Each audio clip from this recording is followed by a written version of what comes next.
네, 오늘도 출첵해 주시는 분들 많네요. 매일매일 듣는데 출첵은 처음 합니다. 두배로만트님 반갑습니다. 저도 두배로 반갑고요.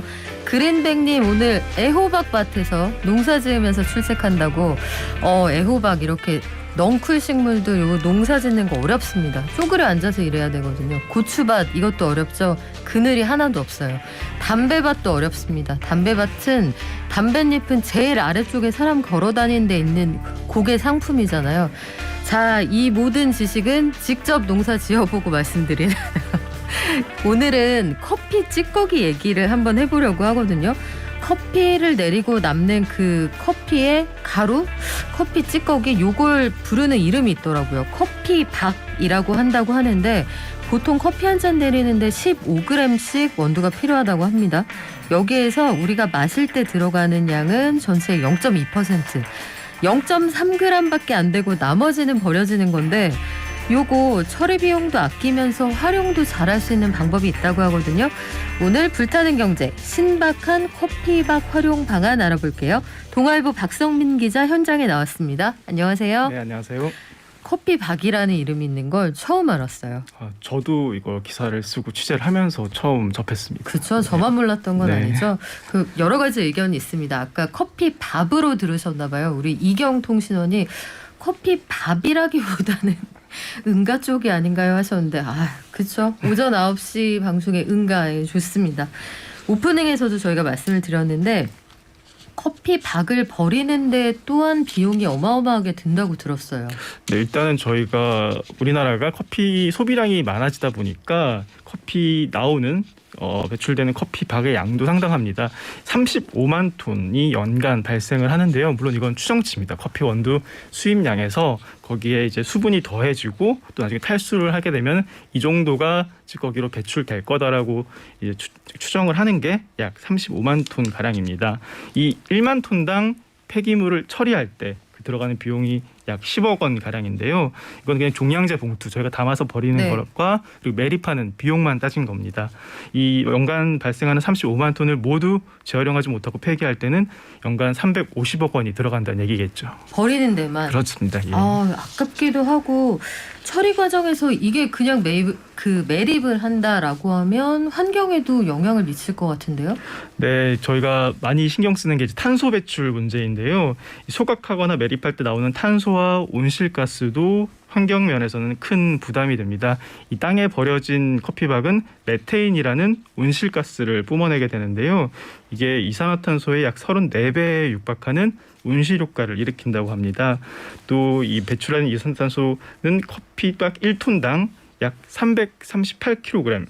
이 수치는 자동차 1만 1,000대가 뿜어내는 매연의 양과 비슷하다고 합니다. 자동차 11,000대요? 네네. 이거 엄청난 수준인데 그러면 우리가 그동안 저도 생각해보면 하루에 적어도 3잔은 마시는 것 같거든요. 적어도 3잔씩 마시는 이 커피박은 그동안 우리가 어떻게 처리를 해왔습니까? 저희가 일반 쓰레기 버리듯이 비슷한 방식으로 처리가 됐는데요. 이제 종량제 봉투에 담아서 그냥 소각이나 매립하는 곳에 이제 이동이 돼서 버려지게 됐고요. 그리고 이렇게 원체 버려지는 커피박이 양이 많다 보니까 2018년 5월에는 이 재활용이 가능하도록 관련 법이 제정이 되긴 했습니다. 폐기물관리법 시행규칙인데요. 하지만 여전히 현실적인 여건상 이걸 제대로 보관하고 또 수거할 수 있는 여건이 갖춰져 있지 않다 보니까 상당수의 커피박들은 그냥 소각되거나 매립되고 있는 실정입니다. 그래요. 주변에서 생각해보면 그 별다방에서 저희가 커피박 남은 거 가져가세요. 방향제로 쓰시거나 화분에 주시면 좋습니다. 요 정도였던 것 같은데 최근에 관련법이 바뀌었다고요? 네, 이렇게 발생하는 커피박이 많다 보니까 정부에서도 굉장히 신경을 쓰고 있는 부분인데요. 지난 15일부터 이 커피 전문점에서 배출하는 커피박을 폐기물이 아니라 이제 순환 자원으로 인정하도록 관련된 이제 근거가 마련이 됐습니다. 이제 사료나 비료 등 이제 지정된 용도가 아닌 곳에 쓰더라도 순환 자원으로 인정받을 수 있게 한 건데요. 이제 커피박이 또 원체 연료로서도 발열량이 풍부하기 때문에 이 커피박을 활용하면 여러 가지 효과가 있겠다라는 판단 때문입니다. 또 배출자로부터 유통업자 또 재활용업자에게 간접 공급될 때도 또 순환자원 기준을 충족한 걸로 해서 그냥 버리지 않고 가급적 수거해서 재활용할 수 있도록 그 관련 법을 정비한 겁니다. 아, 커피박이 연료로도 쓸 수가 있군요. 그렇습니다. 저는 갑자기 그런 생각이 떠오르는데 날씨가 좀 좋아지면 캠핑 수요가 늘어나잖아요. 그렇죠. 이 목재 펠릿 말고 커피박을 활용해서 우리 캠핑 갔을 때 불 뗄 수 있는 이런 거 만들 수 없을까요? 충분히 가능한 것 같습니다. 지금 네, 현재. 요거 한번 아이디어로 우리 한번 추진해 볼까요? 프랜차이즈 커피 업체들은 어마어마하게 이 커피박이 나올 텐데 그러면 이런 회사들은 어떻게 대응할 수 있습니까? 프랜차이즈 형태로 운영되는 곳들이 대부분이죠. 커피 전문점 같은 경우에 이런 곳들은 전국 그 프랜차이즈 각 사업자를 대신해서 소재지의 관할 유역 환경청에 이제 순환자원 인정 신청서를 제출하면 됩니다. 또 프랜차이즈 본부가 동일한 커피 전문점에서 배출되는 커피박의 성분이 유사하기 때문에 별도의 어떤 공정 검사라든지 유해물질 분석 또 전문가 의견 수렴 같은 기존의 절차들을 많이 생략하도록 정부가 이번에 그 관련 근거를 좀 바꿨습니다. 사실은 그 환경 그리고 재활용 이런 분야에서는 산업화되기 전에 시민들이 자발적으로 먼저 움직이면서 이른바 운동이 일어나는 네. 게 보통 시작이잖아요. 그렇죠. 우리나라에서는 그동안 이 커피박 어떻게 활용을 해왔습니까? 사실 먼저 이 커피박 재활용을 위해서 노력한 곳들은 일반 또 민간 기업들이 많습니다. 어떤 사회적 기업 차원에서도 그렇고요. 공익적 목적을 위해서도 그렇고 또 수익이 날 수 있다라는 면에서도 그런데요. 제가 만나본 취재를 해본 곳 중에 한 곳은 포이에인이라는 회사가 있는데 이 커피박을 어떻게 처리할지 고민을 하다가 2017년에 이를 활용한 이제 혼합 비료를 만들기 시작했습니다. 커피박 안에 원체 영양분, 유기물이 많기 때문에 이를 잘 활용하면은 농가에도 도움이 될 수 있겠다라고 생각을 한 겁니다. 또 최근에 이제 대기업인 LG화학 같은 경우에도요, 그 인근 농가에 친환경 퇴비 2,500포대를 전달을 했다고 합니다. 이 여수공장 직원들이 커피 자판기에서 이제 먹고 남은 커피박을 1년 정도 모아서 이를 가공한 친환경 퇴비라고 합니다. 그렇군요. 커피박을 지금까지 보면 말씀하신 뭐 그런 방향으로 퇴비 같은 것들로 사용한다는 분들은 많이 계시거든요. 네. 저희 식구들도 보면 철만님 등등 저희 텃밭에서 사용합니다 많이 얘기해 주셨는데 그 박 기자님 가져오신 내용 중에 커피박으로 가구를 만든다? 이건 처음 들어봤어요. 네, 뭐 많이들 그런데 이 주변에서 이미 보고 계셨을 수도 있습니다. 그러니까 이 탭이나 이렇게 활용하는 건데 화학적으로 활용한다고 네. 하는 거라면은 이제 물리적으로 이 형태를 가지고 다른 플라스틱 형태의 바이오 플라스틱으로 만드는 건데요. 저희가 뭐 호숫가 공원 같은 데서 보는 난간 같은 재질, 저희가 뭐 나무 무늬가 좀 있거나 그런 색상 있는 재질들도 그 커피박으로 만든 게 있고요. 또 나무나 기본적인 여러 사무 도구들 같은 경우에도 그 바이오 플라스틱 재질로 만들 수 있다고 커피박을 이용해서 만들 수 있다고 합니다. 예. 신기하네요. 어렸을 때 그 생각은 나요. 지금은 뭐 다 그 붙박이장 사용하시겠지만 장롱이라는 게 그 혼수 필수품일 때는 이사 과정에서 그런데 스크래치가 나면 커피를 개어서 바른다. 진짜 이거 무엇이든 물어보세요에 나왔던 내용이거든요. 커피를 그때 가구에 스크래치를 커버하는 용도로 쓰기는 했었는데 이거 처음 알았습니다. 최근에는 이게 자동차 한 업체 같은 경우에는 자동차 내장재 공급하는 방안도 지금 내장재요? 지금 논의 중이라고 합니다. 내장재 어떤 거요? 저희가 보고 있는 뭐 우드 형태의 자동차 그 부분들 있잖아요. 네네. 성분들을 기존의 어떤 플라스틱이라든지 다른 성분 말고 커피박 재질을 활용해서 내장재를 꾸밀 수 있도록 이렇게 하는 방안도 논의 중이라고 합니다. 신기하네요. 그 대시보드에서 커피 향이 난다. 이렇게 가능할까요? 이것도 한번 생각해 볼 만할 것 같은데 이거 말고도 다양하게 커피박을 활용한 다양한 제품들 나오고 있다면서요? 네, 이제 커피를 갖고 어떻게 활용할 수 있을까 굉장히 오래전부터 많은 기업들이 고민을 해왔는데요. 이제 커피 큐브라는 업체는 이제 커피 벽돌 그리고 커피 클레이 같은 형태로 커피박을 활용을 한다고 합니다. 100% 천연 친환경 점토가 되겠고 또 식품 성분으로 가지고 만들었기 때문에 입에 들어가도 괜찮을 만큼 깨끗한 성분이라고 합니다.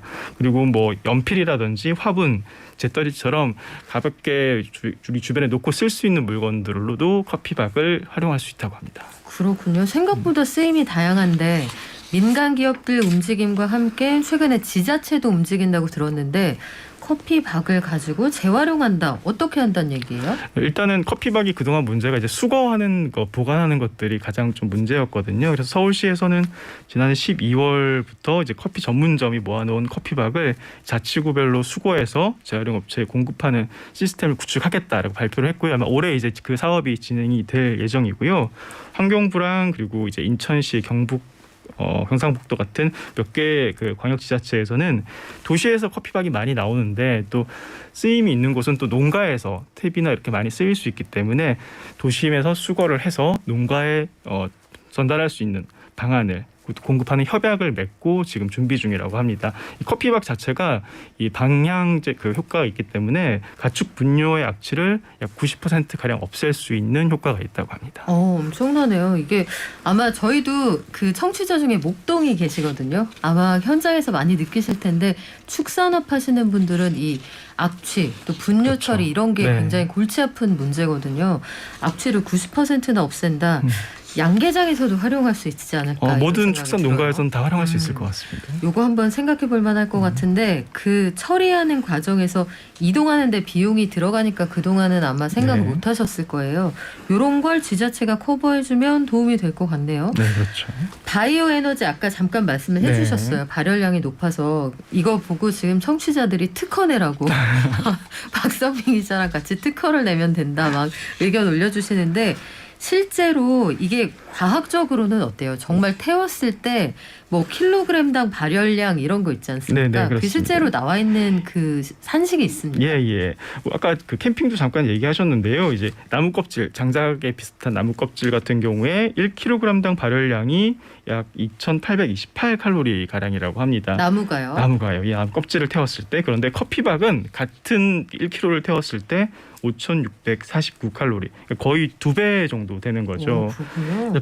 이 수치는 발전용 이제 바이오 에너지로 많이 활용되는 목재 펠렛이 있는데요. 압축된 조각들인데요. 그 4,400칼로리 정도 발열량이 나오는데 이것보다도 더 많은 수준이라고 합니다. 발전용 바이오 에너지 이것도 괜찮은데요. 최근 들어서 친환경 에너지 이런 얘기 많이 하는데 그렇죠. 이걸 활용할 수 있는 방안 해외에서 하고 있는 거 참고하면 우리도 도움이 좀 될 것 같은데 우리보다 아마도 커피를 더 널리 많이 마셨을 해외에서는 어떻습니까? 네, 우리 국민들이 연간 한 400잔 정도 마신다는 제가 숫자를 봤는데요. 뭐 아무래도 이제 해외에선 유럽이나 이쪽에선 더 많이 마시겠죠. 그렇기 때문에 더 일찍부터 커피박을 어떻게 활용할지 고민을 해왔는데요. 영국 런던에 이제 그 에너지 기업 바이오빈이라고 있는데 런던에서 한 해 배출되는 커피박 20만 톤. 저희가 아까 저희 연간이 우리나라가 35만 네. 톤이라고 했는데 런던에서 20만 톤이라고 하더라고요. 런던에서만? 네, 20만 톤 가운데 5만 톤 가량 4분의 1을 수거해서 이 에너지원으로 쓰는 그런 이제 활용을 한다고 합니다. 이제 에탄올, 아까 말씀드린 목재 펠렛 이런 형태로 다양하게 만드는데요. 이 커피 25잔을 만들 때 나오는 커피박으로 커피 숯을 만들 수 있다고 합니다. 이 런던시를 중심으로 인근의 대학, 스타트업 기업들 등이 하나의 이제 친환경 생태계를 만들어서 판로도 만들고 또 연구도 하고 이런 좀 구조가 돼 있는 거죠. 예. 커피로 생각하면 우리가 몇 가지 그 글로벌 제조업체들 있잖아요. 그런 회사들이 어떻게 하고 있는지도 참고를 좀 해보면 좋을 것 같은데. 네, 그 스위스의 이제 커피 제조업체 네슬레 본사가 있는데요. 이 펠렛 커피박을 아까 말씀드린 펠렛 형태로 만들어서 이제 에너지원으로 쓰는 활용을 하고 있다고 합니다. 그 안에 원료 수거라든지 또 기술 연구, 생산 조직을 하는 곳을 따로 둬서 이제 정부가 워낙 이제 그 친환경 정책을 추진하기 때문에 그에 이제 호흡을 발을 맞춰가는 과정이라고 볼 수 있고요. 스위스 정부 자체가 이제 우체국 조직을 활용을 해서 커피박을 수거하는 그런 재활용 시스템을 주도적으로 도입을 했다고 합니다. 그리고 또 폐기물을 매립하는 경우에 일종의 생산자 책임 같이 매립세를 부과해서 이제 기업이나 개인이 매립 소각보다는 재활용에 더 눈뜰 수 있도록 또 노력할 수 있도록 유도를 하고 있다고 합니다. 그래요. 스위스 나라가 좀 작기는 합니다만 우체국을 활용한 이유가 있겠죠. 그 핏줄처럼 점 조직으로 다 나가 있을 테니까 그렇죠. 아마 빠지는 지역이 없을 거다. 이런 생각도 드는데 우리나라에서는 커피 정말 많이 마시고 우리나라 사람들 커피 정말 사랑한다 통계로도 입증이 네. 되거든요. 최근 들어서 커피 가격도 상당히 많이 올랐는데 그냥 버리면 아깝잖아요. 보완해서 재활용할 수 있는 방안들 어떤 게 있을까요? 일단은 아까 지자체 사례들을 말씀을 드렸는데 이게 전국적으로 된 곳은 아니다 보니까 아직도 이제 커피를 이제 버리고 있지만은 제대로 수거가 힘들다. 혹은 또 나는 커피가 필요한데 공급이 부족하다라는 농가 이렇게 많이 있습니다. 네. 그런 전국적으로 이런 사업들이 잘 지자체를 매칭한다든지 해서 좀 확대할 필요도 있는 것 같고요. 이제 저도 이제 그런 메일들을 받거든요. 이런 농가인데 이런 커피밥들을 좀 공급받을 수 있는 네. 어떻게 어느 곳에 문의를 하면 되느냐 이런 메일들도 몇 건을 받곤 했거든요. 이제 기사를 쓴 다음에 이제 그런 것들을 정부가 조금 더 농가의 필요도도 고려를 해서 공급망을 잘 확충해주면 지원을 해주면 좋지 않을까 생각을 하고요.